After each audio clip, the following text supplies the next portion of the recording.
Welcome into Scoop and Score. I'm your host, Tanner Croft. Today I'm going to be breaking down number 10 Penn State at number 5 Michigan, Saturday, October the 15th at noon on Fox. It's also Fox's big noon kickoff game of the week. Let's go ahead and jump right into it, starting with Penn State's offense versus Michigan's defense. One thing that I thought was interesting looking at the numbers on this, Michigan struggles to get pressure without blitzing.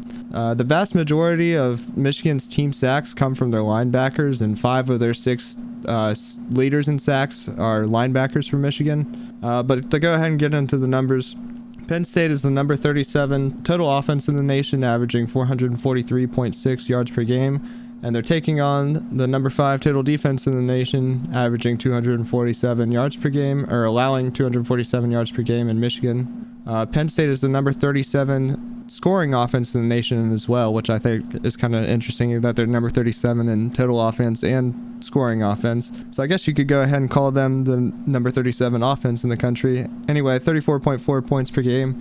And Michigan is also the number 5 scoring defense in the country, which is also interesting. Number 5 in scoring defense and number 5 in total defense. Go ahead and call them number 5 defense in the country, allowing 11.3 points per game. Penn State does come into this game with the number 33 rushing offense in the country, averaging 192.6 rushing yards per game against Michigan's number 7 rushing defense at 81.7 rushing yards per game. They come in with the number 59 passing offense in the country at 251 passing yards per game against the number 11 passing defense at 165.3 passing yards per game. And Penn State is the number 14 red zone offense at 95% red zone efficiency against Michigan's number 22 red zone defense with 72.7% of opponent red zone efficiency. Players to watch for Penn State are going to be Sean Clifford, the big red dog. What is there to say about Sean Clifford? He's about the definition of average. He's not gonna lose you any games, but I think he has 2 game-winning drives in his entire 18 years at Penn State. Another player to watch for Penn State's going to be Nick Singleton, the running back. If Penn State can get a running game going in this game against Michigan's run defense, I think I don't want to say I like their chances, but they got a pretty good shot at pulling the upset in this game. And then another big player to watch for Penn State is going to be the receiver Parker Washington. Again, if Penn State can throw the ball on Michigan, I really like their chances in this game, but I think they have a better shot running the ball. One thing I will say about Michigan's defense, as high as they're rated, I think their numbers on I think both teams' numbers are a little bit inflated because they haven't really played Penn State hasn't played a great defense, Michigan hasn't played a great offense, but Michigan has played 3 of the worst 10 teams in college football, so Michigan's numbers across the board are definitely a little bit inflated, and we'll get into that a little bit when we get into the model. So we'll go ahead and switch sides here. Michigan's offense against Penn State's defense.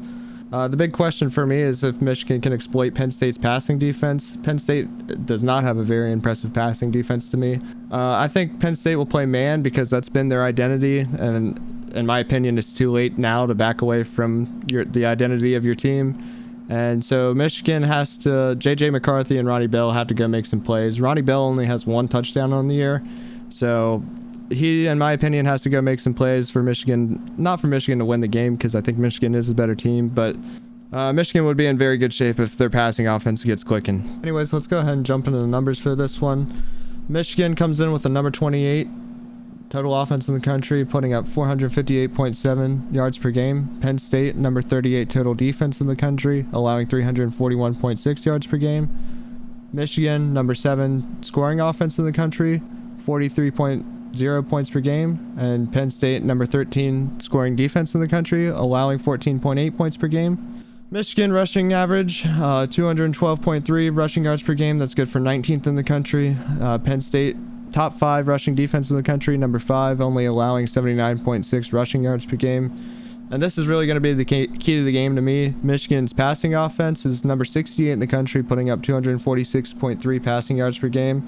And Penn State, which kind of surprised me when I jumped into these numbers, but when I jumped into my model, the numbers kind of checked out. But Penn State allows 262 passing yards per game, which is number 103 in the nation. I think that is a result of playing press man like Penn State does, and they give up a lot of big plays, or a decent amount of big plays.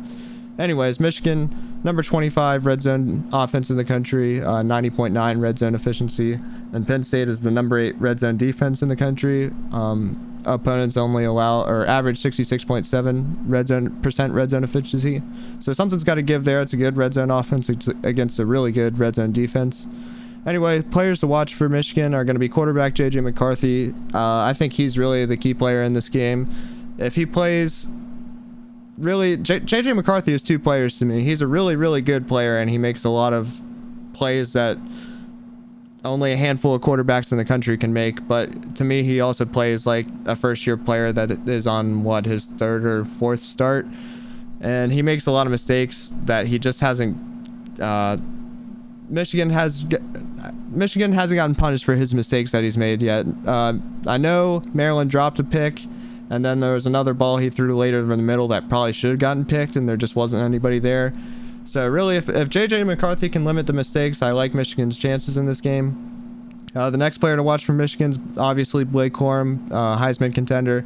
If running back's going to win the Heisman, it's going to be Blake Corum this year. If Penn State can shut him down, I like his chances, or their chances in this game. That's a big if though. That's easier said than done. I think Penn State does have the number 5 rushing defense in the country, but Blake Corum, again, Heisman contender. Something's got to give there. I kind of lean towards Blake Corum besting Penn State's rushing defense. He's going to do Blake Corum things. And then the last player to watch for Michigan, Ronnie Bell only has 1 touchdown on the year. J.J. McCarthy and Ronnie Bell has only happened 1 time this year. So, again, Penn State plays a lot of press man, and Ronnie Bell is a fast, explosive receiver. So watch out for Ronnie Bell and big plays against that Penn State secondary. Again, 103rd in the nation in passing defense, which, again, kind of surprised me. But we'll go ahead and get into the model and predictions a little bit here. The Vegas line on this game is Michigan -7. The over-under is at 50.5. That's down from 52.5 this week. Earlier in this week, people have been betting the under, which we'll get into. I'm kind of surprised on that.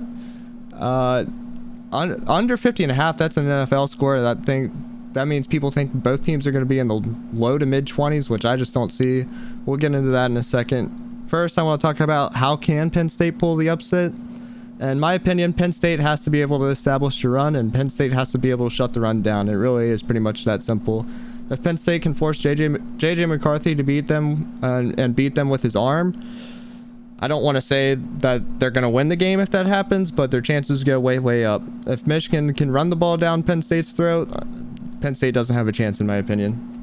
And then another thing is a few turnovers would definitely help for Penn State. So anyway, let's go ahead and get into the model. Again, the model is matchup based model. The biggest statistics it's looking at is yards per play, and then percentage of yards per play allowed for the defense. And the model puts Penn State at 3.6 yards per carry, 6.1 yards per attempt, and 5 yards per play, and scoring 24 points. It has Michigan at 4.2 yards per carry, 8.9 yards per attempt, or 8.9 yards per attempt, and 6.7 yards per play, and scoring 37 points. So the model has this game at 37-24 in favor of Michigan. And to be honest with you, again, people are betting the under, that people are thinking both teams are going to be in the mid-20s. I don't see that. I'm going to go ahead and ride pretty close to the model. Give me Michigan 34-24. If Penn State were to pull this upset, it wouldn't be the craziest thing in the world, but I just think Michigan's the better team. Anyway, that's probably going to do it for this video. Thanks for watching. Let me know what you guys think down in the comments. Give me your score down in the comments if you disagree, if you think the game's going to hit the under, if you think Penn State's going to pull the upset. Let me know down in the comments. I'm a new channel, obviously, so I would appreciate the likes. I appreciate any comments, any channel engagement. Any channel engagement at all helps me for the most part. So again, thanks for watching. I appreciate it a lot. Peace.